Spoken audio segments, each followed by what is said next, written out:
Good morning students. അപ്പോൾ നമ്മുടെ ഇന്നത്തെ അടുത്ത സെക്ഷനിലേക്ക് നമുക്ക് പോവാം.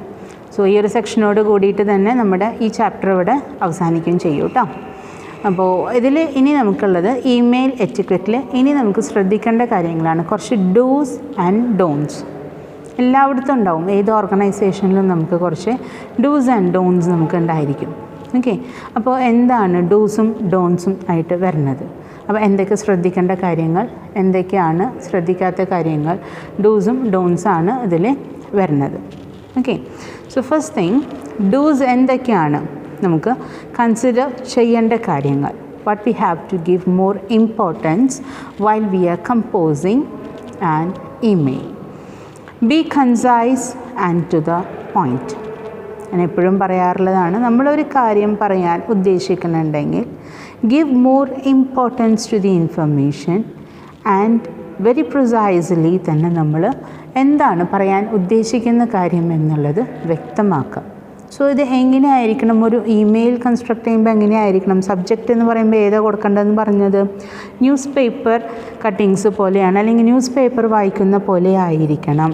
ഒരു ന്യൂസ് പേപ്പർ വായിക്കുമ്പോൾ നമുക്ക് അതിൻ്റെ മെയിൻ ഹെഡിങ് അവിടെ തന്നിട്ടുണ്ടാവും.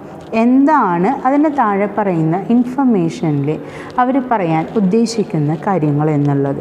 Okay, very clearly in the first line they would have said about what you are going to say എന്നുള്ളത് അവർ വ്യക്തമാക്കിയിട്ടുണ്ടായിരിക്കും. ഓക്കെ, സോ എപ്പോഴും first thing is be concise and to the point. To the point നമ്മൾ എപ്പോഴും ശ്രദ്ധിക്കണം. പല കഥകളും പറഞ്ഞിട്ട് വരരുത്. നമ്മൾ ചെയ്യുന്നത് എന്താണെന്നുണ്ടെങ്കിൽ എന്താണോ പറയാൻ ഉദ്ദേശിച്ച കാര്യം, that you have to very clearly give definition about it. Second thing is write in a positive tone. എവിടെയും നമുക്ക് യൂസ് ചെയ്യാൻ പാടില്ലാത്ത ഒരു ടോണാണ് നെഗറ്റീവ് ടോൺ എന്നുള്ളത്. കാരണം ഏതൊരു കാര്യത്തിനും അതിൻ്റെ ഓപ്പോസിറ്റായിട്ട് ഒരു നെഗറ്റീവായിട്ട് നമ്മൾ സംസാരിക്കുകയാണെന്നുണ്ടെങ്കിൽ it will sometimes it may happen like that. അങ്ങനെ ചിലപ്പോൾ ഉണ്ടാകാനുള്ള സാധ്യതയുണ്ട്. സെക്കൻഡ് തിങ് ഈസ് നമ്മുടെ എല്ലാ മോട്ടിവേഷനും ഇല്ലാതാവാനും സാധ്യതയുണ്ട്. സോ എപ്പോഴും സംസാരിക്കുമ്പോൾ അല്ലെങ്കിൽ നമ്മൾ കമ്മ്യൂണിക്കേറ്റ് ചെയ്യുമ്പോൾ, so when you write a letter also always write or speak in a positive tone. The tone in writing is very important for email. The tone should be smooth enough to give comfort to the reader. വായിക്കുന്ന ആൾക്കാർക്ക് ഇട്ടെറിഞ്ഞ് പോവാനായിട്ട് തോന്നരുത്. So email ആണെന്നുണ്ടെങ്കിൽ എപ്പോഴും ഷോർട്ടായിരിക്കും, നമുക്കറിയാം. ആ ഷോർട്ടായിട്ടുള്ളൊരു message പോലും അല്ലെങ്കിൽ ആ ഇൻഫർമേഷൻ പോലും ആൾക്കാർക്ക് കംപ്ലീറ്റ് ആയിട്ട് വായിക്കാനുള്ളൊരു ഫീലിംഗ് നമ്മൾ കൊണ്ടുവരണം. Avoid using extreme statements both positive and negative in any professional emails. ഒരു പ്രൊഫഷണൽ ഇമെയിൽസാണ് നമ്മൾ അയക്കുന്നതെങ്കിൽ അവിടെ രണ്ട് എക്സ്ട്രീമും നമ്മൾ അവോയ്ഡ് ചെയ്യുക. നെഗറ്റീവിൻ്റെ എക്സ്ട്രീമും അവോയ്ഡ് ചെയ്യുക, പോസിറ്റീവിൻ്റെ എക്സ്ട്രീമും നമ്മൾ അവോയ്ഡ് ചെയ്യുക. ഓക്കെ, കാരണം this can help you avoid situations in which your words can be misread.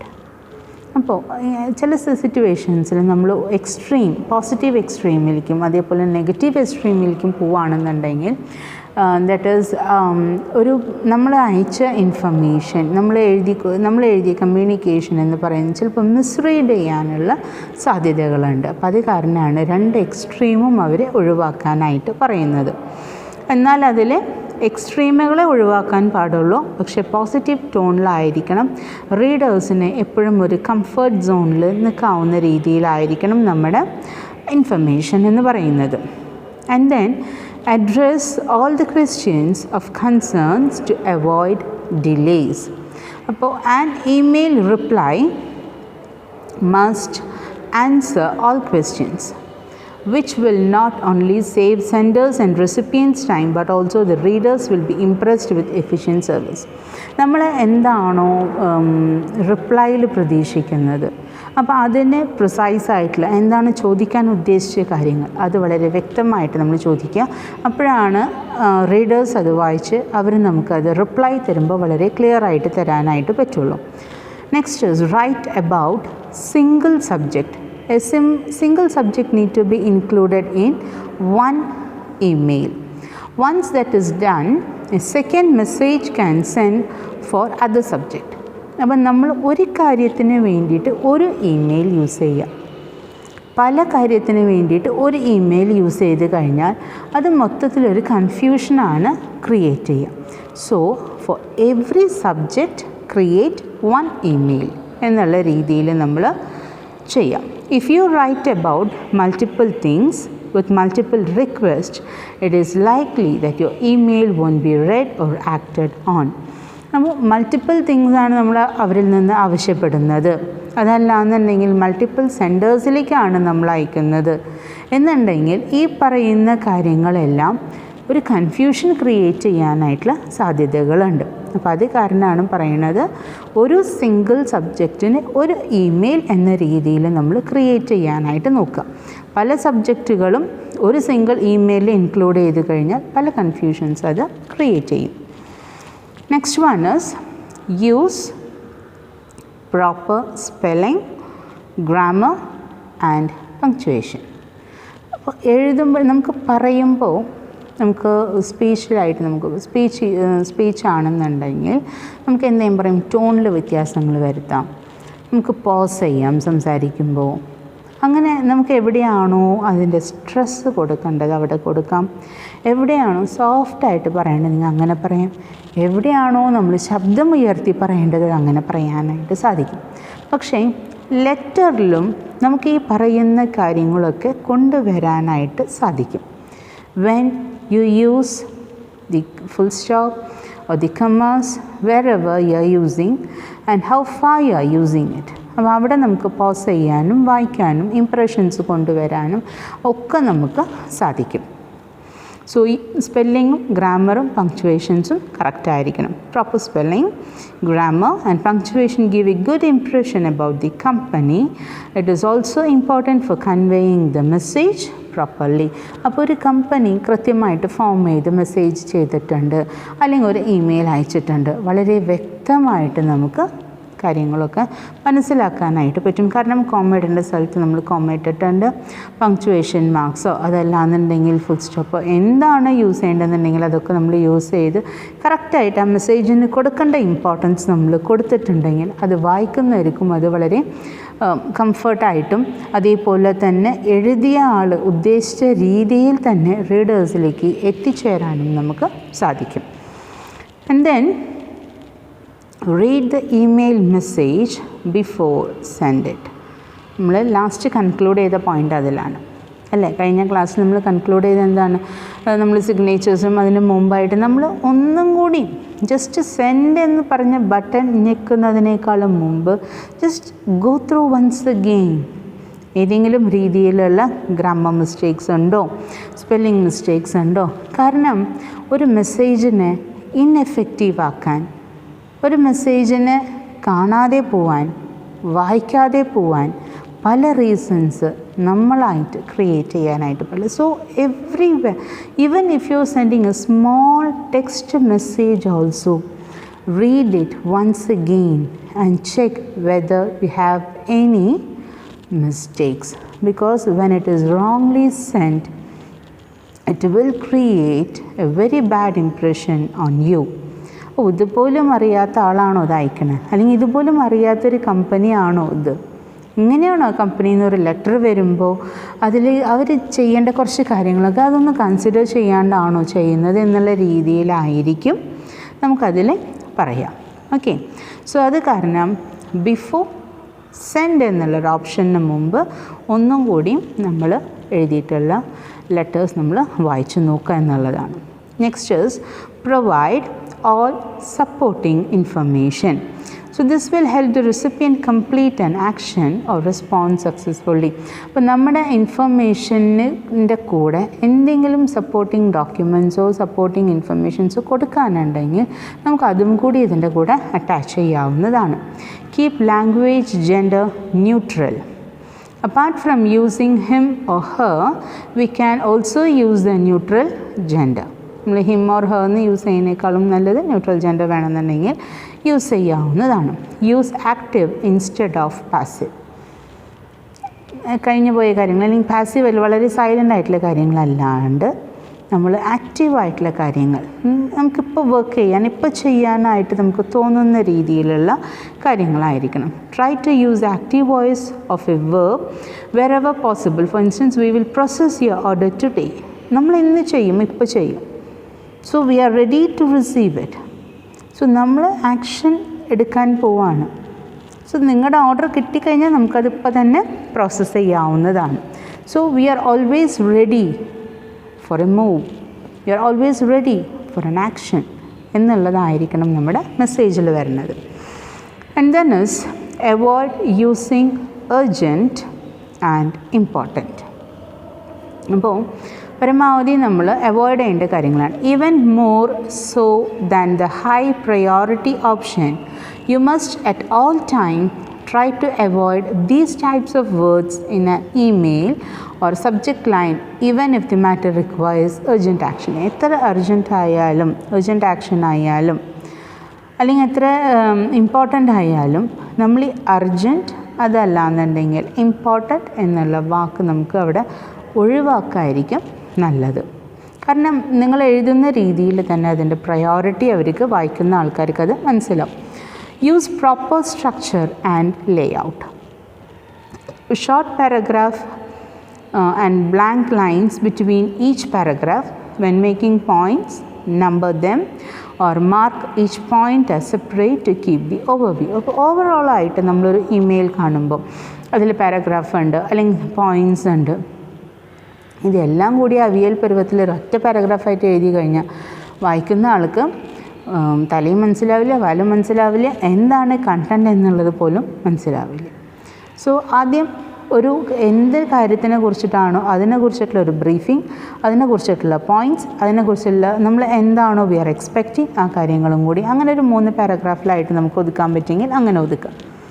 So how we are concluding, how we are informing എന്നുള്ള കാര്യങ്ങളൊക്കെ നമുക്ക് നേരത്തെ കൂട്ടി ഒരു ലെറ്റർ എഴുതുന്നതിനേക്കാളും മുമ്പ് we must be aware of all those things. നമ്മൾ എന്താണ് എഴുതാൻ ഉദ്ദേശിക്കുന്നത്, എന്തൊക്കെ പോയിൻറ്റ്സാണ് അവർ ചെയ്യേണ്ടത്, അല്ലെങ്കിൽ ഇതെങ്ങനെയാണ് നമ്മൾ അവരിൽ നിന്ന് നമ്മൾ എന്താണ് പ്രതീക്ഷിക്കുന്നത് എന്നുള്ള രീതിയിലാണ് ഒരു ലെറ്റർ ഫോർമേഷൻ നമുക്കവിടെ വേണ്ടത്. And then keep flaming under control. Before you send an email message, ask yourself, would I say this to this person's face? Calm down before responding to a message that offends you. അപ്പോൾ ഒരിക്കലും നമ്മൾ മറ്റൊരു വ്യക്തിനെ offend ചെയ്യുന്ന രീതിയിൽ message ചെയ്യാൻ പാടില്ല. Harmful ആയിട്ടുള്ളൊരു feeling വരാൻ പാടില്ല, ഒരു ഹാർട്ട് ഫീലിംഗ് വരാൻ പാടില്ല നമ്മളോട്. അതേപോലെ തന്നെ സെൻസിറ്റീവ് ആയിട്ടുള്ള മെസ്സേജസ് അയക്കുമ്പോൾ ശ്രദ്ധിക്കണം. അപ്പോൾ അങ്ങനെ പല കാര്യങ്ങളും നമ്മളിതിൽ ശ്രദ്ധിക്കേണ്ട ഒരു കാര്യമാണ്. സോ നമുക്കൊരു ഇൻഫർമേഷൻ കൊടുക്കണം എന്നുണ്ടെങ്കിൽ അത് സെൻസിറ്റീവ് ആവരുത്. അതേപോലെ തന്നെ കൊടുക്കുന്ന ഇൻഫർമേഷൻ എന്ന് പറയുന്നത് വളരെ വ്യക്തമായിട്ട് നമ്മൾ ക്ലിയറായിട്ട് പറഞ്ഞിരിക്കണം. അപ്പോൾ അതിൽ എന്താ പറയുക, ഇപ്പോൾ ആ ഒരു മെസ്സേജ് ഇപ്പോൾ എൻ്റെ അടുത്താണ് പറയണമെന്നുണ്ടെങ്കിൽ ചിലപ്പോൾ നമ്മളതിന് ഓവർ റിയാക്ട് ചെയ്ത് പോയേക്കാം. സോ അത്തരത്തിലുള്ള മെസ്സേജുകളൊക്കെ നമ്മൾ ഒഴിവാക്കാം. Add disclaimers to emails. This can help protect the company from liability. അപ്പോൾ ലയബിലിറ്റി ഇഷ്യൂസ് വരുന്ന രീതിയിലുള്ള എന്തെങ്കിലും കാര്യങ്ങളുണ്ടെന്നുണ്ടെങ്കിൽ അത് നമുക്ക് ഒഴിവാക്കാവുന്നതാണ്. Check your inbox just before you leave office. എപ്പോഴും ഓഫീസിന് പോകുന്നതിനേക്കാളും മുമ്പ് നമ്മുടെ ഇൻബോക്സിൽ ഏതെങ്കിലും ന്യൂ മെസ്സേജസ് വന്നിട്ടുണ്ടോ, മെയിൽസ് വന്നിട്ടുണ്ടോ എന്നുള്ളത് എപ്പോഴും നമ്മൾ ചെക്ക് ചെയ്യുക. People in the organisation may be busy with many things and they often forget to check inbox. അപ്പോൾ നമ്മൾ ഇമെയിലിനെ കുറിച്ച് നമ്മൾ ബോധർ ചെയ്യാതിരുന്നിട്ട് കാര്യമില്ല. കാരണം ഇന്ന് most of the people are using email for the communication. അപ്പോൾ അങ്ങനെ വരുന്ന സമയത്ത് നമ്മൾ എന്തായാലും ഇമെയിൽസ് ഇപ്പോൾ ഇന്നത്തെ കാലത്ത് എല്ലാവരും യൂസ് ചെയ്ത് തുടങ്ങി. സോ നമ്മൾ ഒരു ഓർഗനൈസേഷൻ എന്നായാലും നമ്മൾ വർക്ക് പ്ലേസിൽ നിന്നായാലും അല്ലെങ്കിൽ നമ്മളിപ്പോൾ വീട്ടിലാണെന്നുണ്ടെങ്കിൽ പോലും ഒരു പർട്ടിക്കുലർ ടൈം കഴിഞ്ഞ് just check in for if you are having any new messages എന്നുള്ളത് നമ്മളൊന്ന് നോക്കാം. അപ്പോൾ ഇത്രയും കാര്യങ്ങളാണ് do's of the email etiquette എന്ന് പറയുന്നത്. Next is don'ts. എന്തൊക്കെ കാര്യങ്ങളാണ് ചെയ്യാൻ പാടില്ലാത്തത്. So which they are restricted. Which are restricted, where we should not do എന്നുള്ളത് പറയുന്നത് എന്തൊക്കെയാണ്? Do not copy a message or attachment without permission. So if you are attaching any file or if you are attaching any document which is of another person's, always seek permission from that person.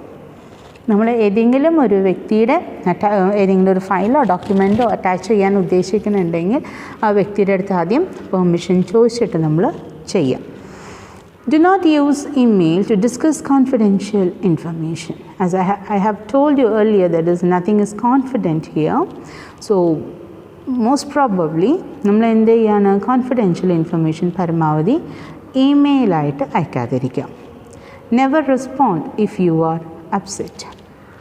അത് ഏത് കാര്യത്തിനും, not only four emails. നിങ്ങൾ അപ്സെറ്റായിട്ടിരിക്കുന്ന സമയത്ത് please don't take any decisions when you are not in a good mood. When you are angry, don't take any decisions. Don't give any promises when you are happy. കാമായിട്ട് നമ്മളിരിക്കുന്ന സമയത്ത് നമ്മുടെ ബോധത്തോടെ ഇരിക്കുന്ന സമയത്ത് തീരുമാനങ്ങൾ എടുക്കുക, whether it is good or bad anything. So നമ്മൾ എന്താ പറയുക, വല്ലാണ്ട് ഹാപ്പി ആയിട്ടിരിക്കുന്ന സമയത്ത് കുറേ നല്ല നല്ല വാഗ്ദാനങ്ങൾ കൊടുത്തിട്ട് കാര്യമില്ല. ചിലപ്പോൾ അത് ഹാപ്പിയസ്റ്റ് മൊമെൻറ്റ്സ് പോയി കഴിഞ്ഞാൽ നമ്മളത് മറന്നേക്കാം. അതേപോലെ ആംഗ്രി മോഡിലുള്ള ഇപ്പോൾ നമ്മൾ പല ഡിസിഷൻസ്, ഇനി ഞാൻ ചെയ്യില്ല, അങ്ങനെ ഉണ്ടാവില്ല, ഇങ്ങനെ ഉണ്ടാവില്ല, നമ്മൾ പറഞ്ഞിട്ട് കാര്യമില്ല. ചിലപ്പോൾ വാക്കുകൾ വന്നു പോയത് ചിലപ്പോൾ വലിയൊരു എന്താ പറയുക, ചിലപ്പോൾ ഒരു ഗുഡ് ഫ്രണ്ടിനെയോ അതല്ലാന്നുണ്ടെങ്കിൽ ഒരു ഗുഡ് റിലേഷനെ തന്നെ ഇല്ലാതാക്കിയേക്കാം. So please don't respond if you are upset. Don't attach unnecessary files. അപ്പോൾ നമ്മൾ അയക്കുന്ന ഇൻഫർമേഷന് റിലേറ്റഡ് ആയിട്ടുള്ള ഫയൽസ് എന്താണോ അത് മാത്രം നമ്മൾ അയക്കുക. വെറുതെ അൺനെസസറി അറ്റാച്ച്മെൻറ്റ്സ് നമ്മൾ പരമാവധി റെഡ്യൂസ് ചെയ്യുക. Don't forget to attach the documents attach ചെയ്യേണ്ടതാണെന്നുണ്ടെങ്കിൽ അതിനോടൊപ്പം അറ്റാച്ച് ചെയ്യാനായിട്ട് മറന്നു പോകരുത്. Never use sarcasm or rude jokes. ഇത്ര റൂഡായിട്ടുള്ള ജോക്കുകളും കാര്യങ്ങളൊക്കെ നമ്മൾ പരമാവധി ഒഴിവാക്കുക. As it is professional formal communication. നമ്മളൊരു ഫോർമൽ കമ്മ്യൂണിക്കേഷനാണ്, അല്ലെങ്കിൽ ഒരു ഫോർമൽ ലെറ്ററാണ്, ഒരു പ്രൊഫഷണൽ ലെറ്ററാണ് എന്നൊക്കെയാണെന്നുണ്ടെങ്കിൽ ഒരു റിഡിക്കുലസ് ആയിട്ടുള്ള അല്ലെങ്കിൽ ഒരു റൂഡ് തമാശകളൊക്കെ പരമാവധി നമ്മൾ ഒഴിവാക്കുക എന്നുള്ളതാണ്. Don't send emotional emails. Put those emotions to the side when sending an email. കാരണം ഇമോഷനിലൂടെ നമ്മൾ എന്തെങ്കിലും മെസ്സേജുകൾ ഡ്രാഫ്റ്റ് ചെയ്യുകയാണെന്നുണ്ടെങ്കിൽ അതിൻ്റേതായ ചിലപ്പോൾ നമ്മൾ ഉദ്ദേശിച്ച കാര്യം അല്ലെങ്കിൽ പറയാൻ ഉദ്ദേശിച്ച കാര്യം അതിൻ്റെ പ്രത്യേകത അതൊക്കെ ചിലപ്പോൾ നമ്മുടെ കയ്യിൽ നിന്ന് പോയേക്കാം. If you feel emotion guiding how you are writing your email, put your message into the draft and review it later. So അങ്ങനെ ഒരു ഇമോഷണൽ ഒരു മൂഡിലാണ് നിങ്ങൾ ലെറ്റർ എഴുതിയിട്ടുള്ളതെന്നുണ്ടെങ്കിൽ നിങ്ങളത് ഡ്രാഫ്റ്റിലിട്ട് കഴിഞ്ഞാൽ നിങ്ങളൊരു ആഫ്റ്റർ കുറച്ച് നേരമൊക്കെ കഴിഞ്ഞൊക്കെ ഒന്ന് ക്ലിയർ ആയി കഴിഞ്ഞാൽ നമുക്ക് എന്ത് ചെയ്യാൻ പറ്റും, ഒന്നും കൂടി വായിച്ച് നോക്കിയിട്ട് വേണമെന്നുണ്ടെങ്കിൽ ആ മെസ്സേജ് സെൻഡ് ചെയ്യാവുന്നതാണ്. So better responses will come once you are no longer upset and you have time to express yourself in a proper manner. അപ്പോൾ അപ്സെറ്റ് ആയിരിക്കുമ്പോഴും അതേപോലെ തന്നെ ഇമോഷണൽ ആയിട്ടുള്ള സമയത്തൊന്നും നമ്മൾ ഇമെയിൽസ് അയക്കാതിരിക്കാം. So better you put it in the draft. അപ്പോൾ നമുക്ക് നമ്മുടെ അപ്സെറ്റും മൂഡൊക്കെ മാറിക്കഴിഞ്ഞാൽ നമുക്ക് വേണമെന്നുണ്ടെങ്കിൽ നമുക്കത് വായിച്ച് നോക്കി അതിലെന്തെങ്കിലും പറയാൻ ഉദ്ദേശിക്കുന്ന കാര്യങ്ങൾ വളരെ ക്ലിയർ ആയിട്ട് പറയേണ്ട കാര്യങ്ങളുണ്ടെന്നുണ്ടെങ്കിൽ അതും കൂടി ആഡ് ചെയ്തിട്ട് നമുക്ക് അയക്കാവുന്നതാണ്. Do not overuse reply to all. അതിന് മുമ്പ് ഒരു കാര്യം കൂടിയുണ്ട്. Do not write in capitals. പറയുന്ന കാര്യം പറഞ്ഞില്ല നേരത്തെ നമ്മൾ എന്താ പറയുക, സബ്ജക്റ്റ് എഴുതുമ്പോൾ സബ്ജക്റ്റിൻ്റെ കാര്യങ്ങൾ ക്യാപിറ്റലിൽ എഴുതേണ്ട. ഒരു കാര്യം അതിൽ ക്യാപിറ്റൽ ലെറ്റേഴ്സ് നമ്മൾ എഴുതേണ്ട ആവശ്യം അവിടെ വരുന്നില്ല. അത് ചിലപ്പോൾ unwanted response in the form of flame മെയിലൊക്കെ ആയിരിക്കാം. Never send any email with all text in capitals. എല്ലാ ടെക്സ്റ്റും ഫുൾ ക്യാപിറ്റൽ ലെറ്റേഴ്സിൽ വരുന്നത് ദയവേത് അയക്കാതിരിക്കുക. കാരണം ആൾക്കാർക്ക് അത് വായിക്കുമ്പോഴും കൺഫ്യൂഷൻ ക്രിയേറ്റ് ചെയ്യും. അതേപോലെ തന്നെ അൺനെസസറി ആയിട്ടുള്ള പലതിലേക്കും അത് ലീഡ് ചെയ്യും. Do not overuse reply to all. Only use reply to all if you really need your message to be seen by each person who received the original message. അപ്പോൾ ഈ ഒരു message നമ്മൾ ഒരാൾക്ക് എന്നുള്ള രീതിയിലേക്കാണ് നമ്മൾ അയക്കണത്. ഇനി അതല്ല ഒന്നിൽ കൂടുതൽ ആൾക്കാർക്ക് വേണമെന്നുണ്ടെങ്കിൽ അത് ആർക്കാണെന്നുള്ളത് വ്യക്തമാക്കണം. അവരുടെ കയ്യിൽ നിന്നുള്ള റിപ്ലൈയും വളരെ ക്ലിയർ ആയിരിക്കണം. And do not use abbreviations. പ്രത്യേകിച്ച് നമ്മൾ ശ്രദ്ധിക്കേണ്ട ഒരു കാര്യമാണ്. കാരണം ഇന്ന് എല്ലാവരും മെസ്സേജ് മാനിയയിലുള്ള ആൾക്കാരാണ്. ടെക്സ്റ്റ് മെസ്സേജസ്, വാട്സപ്പ് മെസ്സേജസ്, ഇങ്ങനെ മെസ്സേജിൻ്റെ ലോകത്താണ്. അപ്പോൾ ഈ മെസ്സേജിൻ്റെ ലോകത്ത് നമ്മൾ വരുമ്പോൾ നമ്മൾ പല ഷോർട്ട് ഫോംസും ഇന്ന് ആൾക്കാർക്ക് എന്ത് സ്പീഡാണ് ഓരോ കാര്യങ്ങളും ടൈപ്പ് ചെയ്യാനായിട്ടെന്നാൽ ടൈപ്പ് റൈറ്റിങ്ങിൽ ടൈപ്പ് ചെയ്യാൻ പറഞ്ഞു കഴിഞ്ഞാൽ അവരെ കൊണ്ട് പറ്റില്ല.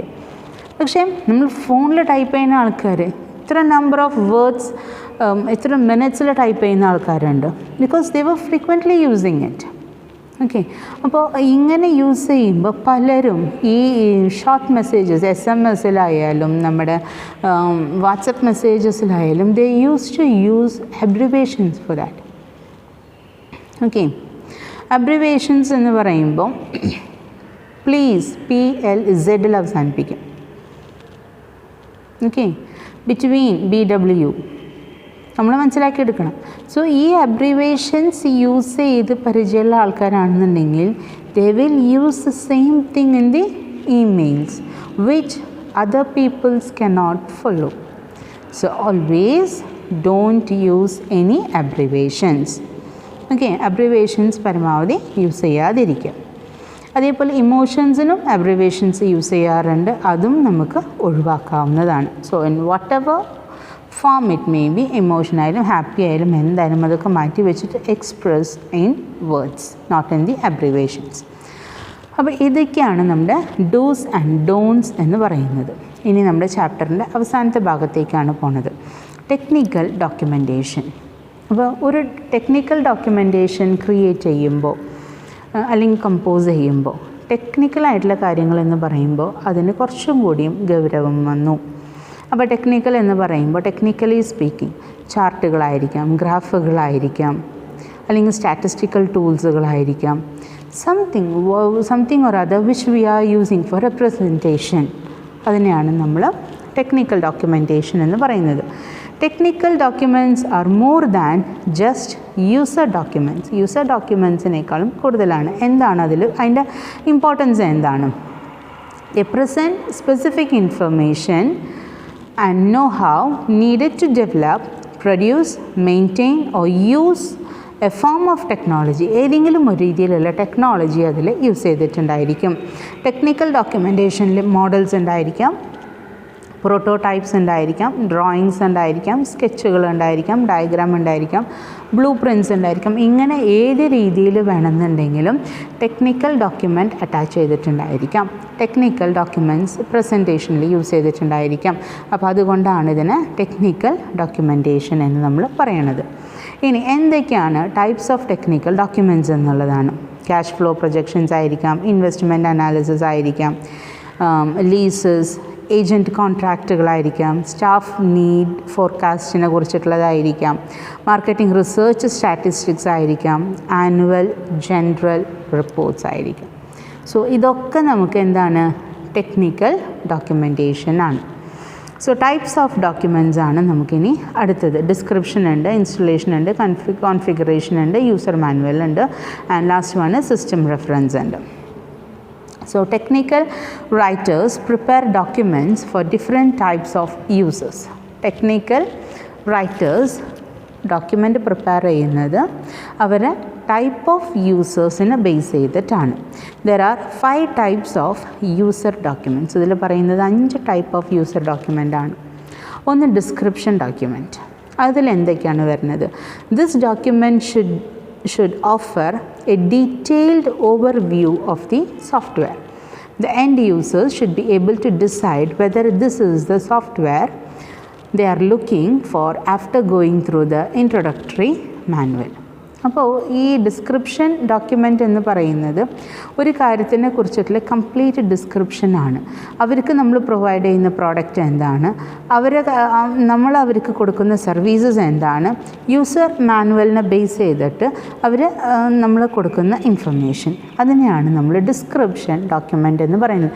ഒരു പർട്ടിക്കുലർ പ്രോഡക്റ്റ്, ഓക്കെ, അത് നമ്മൾ കാറ്റലോഗിലോ അതല്ലാന്നുണ്ടെങ്കിൽ ബ്രോഷറിലോ നമ്മൾ കണ്ടിട്ടുണ്ടായിരിക്കാം, അല്ലെങ്കിൽ user മാനുവലിലോ കണ്ടിട്ടുണ്ടായിരിക്കാം.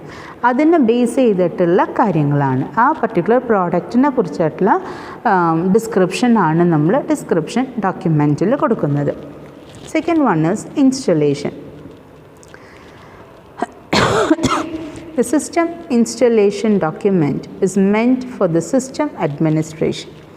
This document should provide information on how to install the system. So ഇവിടെ യൂസർ മാനുവലിൽ നോക്കി നമ്മൾ പ്രോഡക്റ്റിനെ കുറിച്ചുള്ള ഡിസ്ക്രിപ്ഷൻ കൊടുത്തു. ഇനി ആ പ്രോഡക്റ്റ് എങ്ങനെയാണ് ഇൻസ്റ്റാൾ ചെയ്യേണ്ടത് എന്നുള്ള കാര്യങ്ങളെ കുറിച്ചിട്ടാണ് ഇൻസ്റ്റലേഷൻ ഇൻഫർമേഷനിൽ നമ്മൾ പ്രൊവൈഡ് ചെയ്യുന്നത്. Third thing is configuration. The system configuration document is meant for the system administrators or users.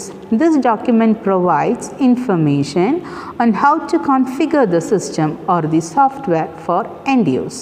അപ്പോൾ നമുക്കിതിൽ എന്തൊക്കെ കോൺഫിഗർ ചെയ്യാനായിട്ട് പറ്റും, എങ്ങനെയൊക്കെ ഇത് മാറ്റങ്ങൾ വരുത്താനായിട്ട് പറ്റും ഫോർ ദി എൻഡ് യൂസറിന് ഇതിൽ എന്തൊക്കെ ചെയ്യാനായിട്ട് പറ്റുമെന്നുള്ള കാര്യങ്ങളാണ് കോൺഫിഗറേഷനിൽ വരുന്നത്. And fourth one is user manual. The user manual should introduce the audience to that particular system. It should outline the normal functions of the system and should provide instructions on how to get started and how to use the various applications. അപ്പോൾ ഇവിടെ നമ്മൾ ഒരു സോഫ്റ്റ്വെയറിനെ കുറിച്ചിട്ടാണ് നമ്മൾ പറഞ്ഞു വന്നത്. അപ്പോൾ ഈ സോഫ്റ്റ്വെയർ എങ്ങനെയായിരിക്കണം, എന്താണ് അതിന് ആ സോഫ്റ്റ്വെയറിനെ കുറിച്ചുള്ള ഡിസ്ക്രിപ്ഷൻ. സെക്കൻഡ് വൺ എന്ന് പറയുന്നത് അതിനെങ്ങനെ ഇൻസ്റ്റാൾ ചെയ്യും എന്നുള്ള കാര്യങ്ങളാണ്.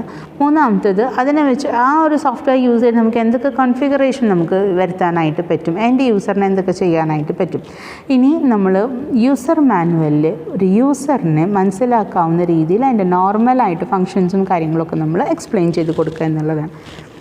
And last one is system reference. The system reference documentation should provide information on the system facilities, how to use those facilities. എന്തൊക്കെ ഫെസിലിറ്റീസ് ആണ് ഈ സിസ്റ്റത്തിൽ അവൈലബിൾ ആയിട്ടുള്ളത് and how one can use those facilities, അതാണ് നമ്മൾ system റെഫറൻസിൽ നമ്മൾ കൊടുക്കുന്നത്.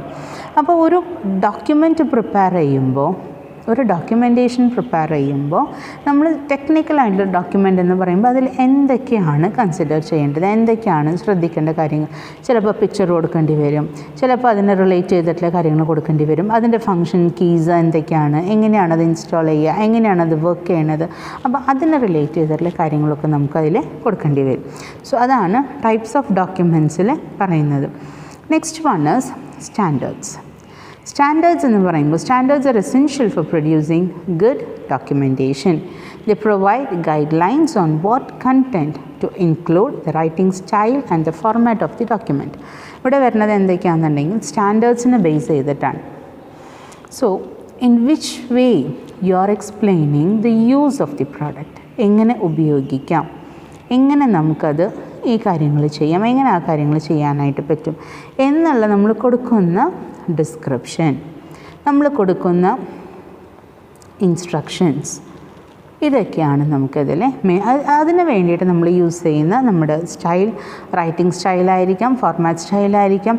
ഒരു കാര്യം നമ്മൾ പറഞ്ഞു കൊടുക്കുമ്പോൾ അത് ഒട്ടും തന്നെ കൺഫ്യൂഷൻ ഇല്ലാത്ത രീതിയിലായിരിക്കണം നമ്മളത് പറഞ്ഞു കൊടുക്കേണ്ടത്.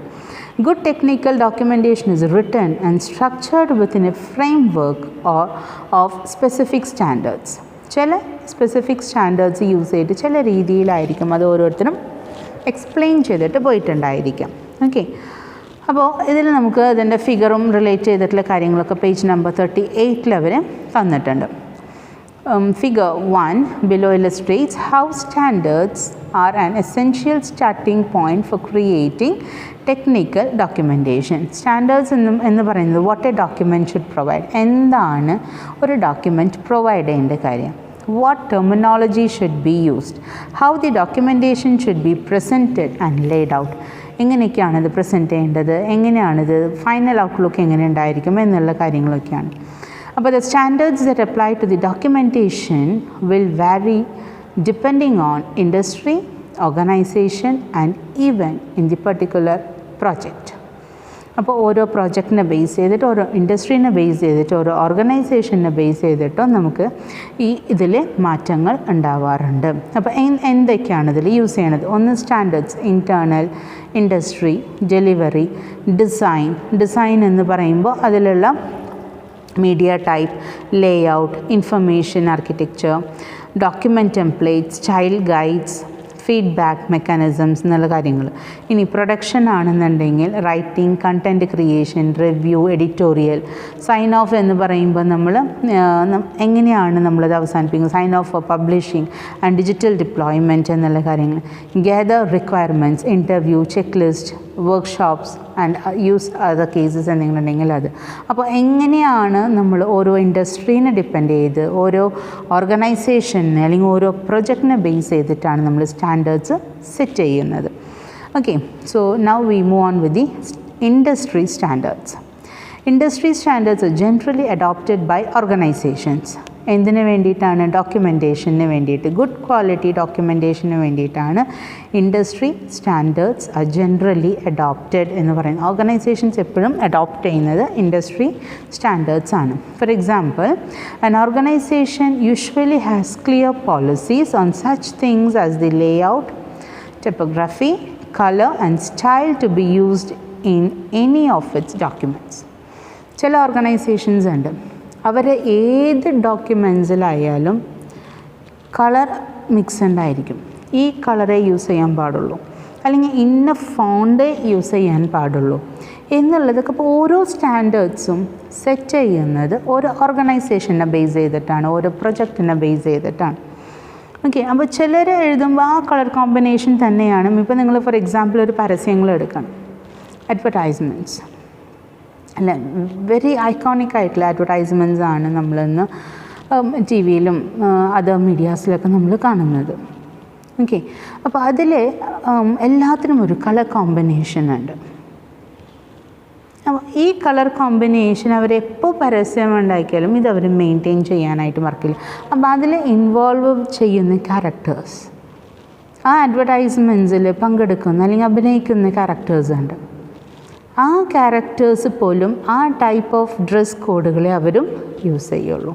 So this defines the organisation, this defines the industry. ആ കളർ കോമ്പിനേഷൻ കാണുമ്പോൾ നമുക്ക് അറിയാനായിട്ട് പറ്റും.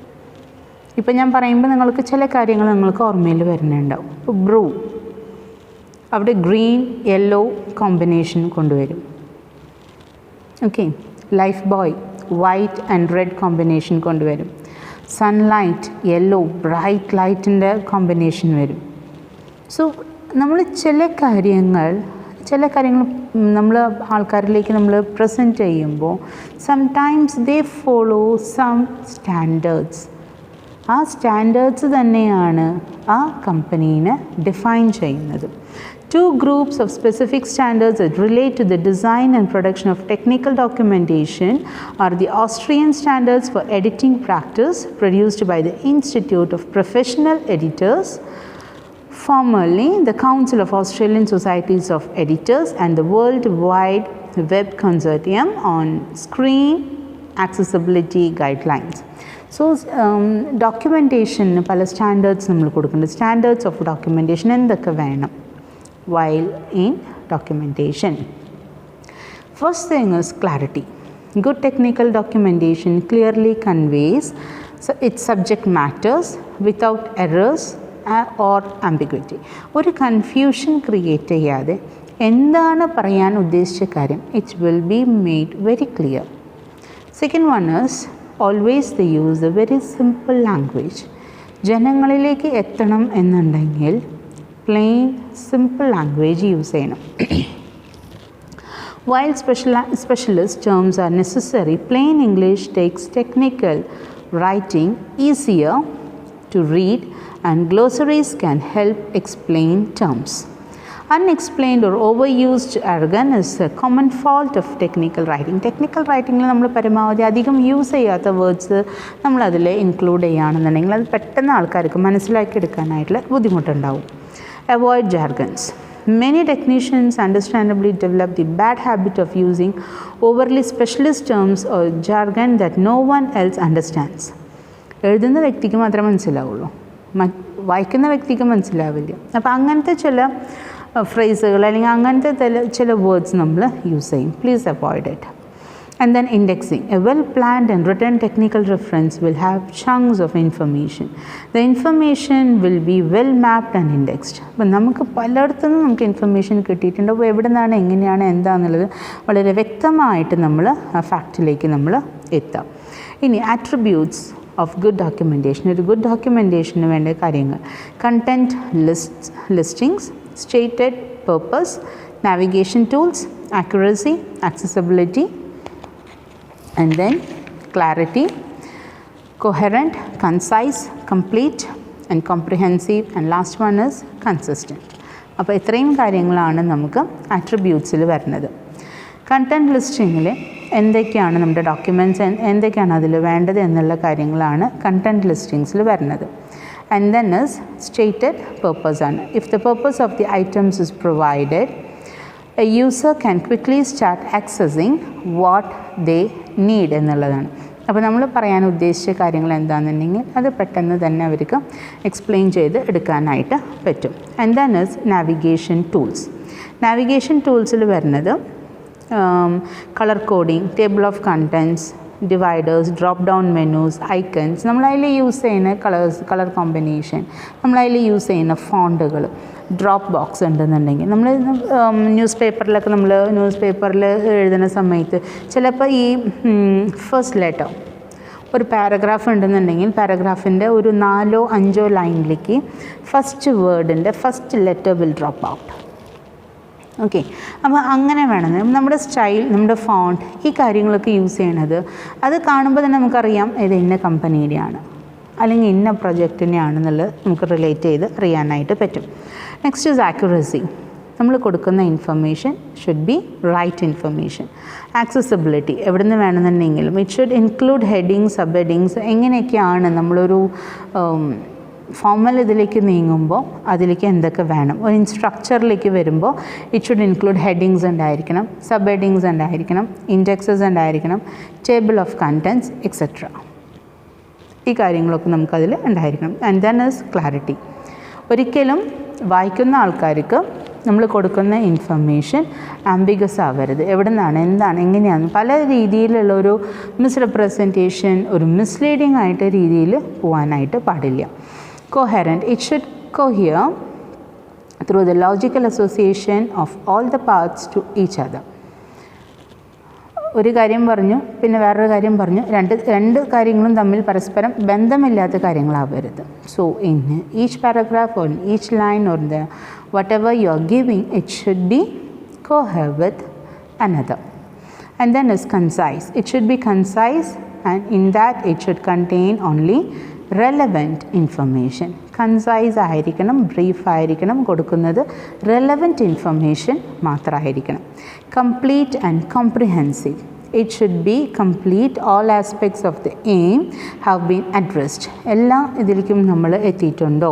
Comprehensive in that it should all have information on the subject. എല്ലാ കാര്യങ്ങളും അല്ലെങ്കിൽ എല്ലാ സബ്ജക്റ്റും നമുക്ക് എല്ലായിടത്തേക്കും എത്താനായിട്ട് പറ്റും. എല്ലാ കാര്യങ്ങളും ഉദ്ദേശിച്ച കാര്യങ്ങളൊക്കെ പറയേണ്ട സമയത്ത് പറയേണ്ട രീതിയിൽ പറയാനായിട്ട് പറ്റിയിട്ടുണ്ടോ എന്നുള്ളത് നമ്മൾ നോക്കാം. Consistent. It must be consistent in the manner of style. നമ്മൾ എഴുതുന്ന രീതി, നമ്മുടെ ഫോർമാറ്റ്, നമ്മുടെ പ്രസൻറ്റേഷൻ, നമ്മുടെ സ്പെല്ലിങ്സ്, ഇതിലൊന്നും തെറ്റില്ലാത്ത രീതിയിൽ വളരെ ക്ലിയർ ആയിട്ട് നമ്മൾ ഇൻഫർമേഷൻസ് കൺസൈസ് ആയിട്ട് വളരെ വ്യക്തതയോട് കൂടിയിട്ട് സ്ഥിരതയോട് കൂടിയിട്ട് നമുക്ക് പറയാനായിട്ട് പറ്റണം. അപ്പോൾ ഇത്രയും കാര്യങ്ങളാണ് ഇമെയിൽസിലായാലും അതല്ലാന്നുണ്ടെങ്കിൽ നമ്മളൊരു ഡോക്യുമെൻറ്റേഷൻ പ്രിപ്പയർ ചെയ്യുമ്പോഴായാലും അല്ലെങ്കിൽ ഒരു ഫോർമലായിട്ടൊരു ബ്രൗഷർ നമ്മൾ പ്രിൻ്റ് ചെയ്യുന്നുണ്ടെങ്കിലും എന്ത് കാര്യം നമ്മൾ ചെയ്യുന്നുണ്ടെങ്കിലും അതിൽ കുറച്ച് ഡൂസും ഡോൺസും ഉണ്ടായിരിക്കും. വാട്ട് ഈസ് റെലവൻറ്റ് അത് നമ്മൾ കൊടുക്കാനായിട്ട് ശ്രമിക്കുക. What is the important of the information which you are going to communicate എന്നുള്ളത് ആദ്യം തന്നെ തിരിച്ചറിയുക. ആരൊക്കെയാണിത് വായിക്കേണ്ടത്, ഇത് ആർക്കാണ് നമ്മൾ എത്തിക്കേണ്ടത്? നമ്മൾ അവരിൽ നിന്ന് പ്രതീക്ഷിക്കുന്ന കാര്യങ്ങൾ എന്തൊക്കെയാണ്? ഇതിന് ആൻസേഴ്സ് ആദ്യം ഫൈൻഡ് ഔട്ട് ചെയ്തിട്ട് വേണം നമ്മളൊരു ലെറ്റർ എഴുതാനായാലും അല്ലെങ്കിൽ ഒരു ഇമെയിൽ കമ്പോസ് ചെയ്യുമ്പോഴും നമ്മൾ പ്രതീക്ഷിക്കേണ്ട അല്ലെങ്കിൽ ചെയ്യേണ്ട കാര്യങ്ങളൊക്കെയാണ് ഇതിൽ പറയുന്നത്. അപ്പോൾ ഇന്നത്തെ ക്ലാസ്സിൽ നമുക്ക് ഈ ഒരു ചാപ്റ്റർ നമ്മൾ വൈൻഡ് അപ്പ് ചെയ്യാണ് കേട്ടോ. ഇനി അടുത്ത ക്ലാസ്സിൽ പുതിയ ചാപ്റ്ററായിട്ട് നമുക്ക് കാണാം. Thank you.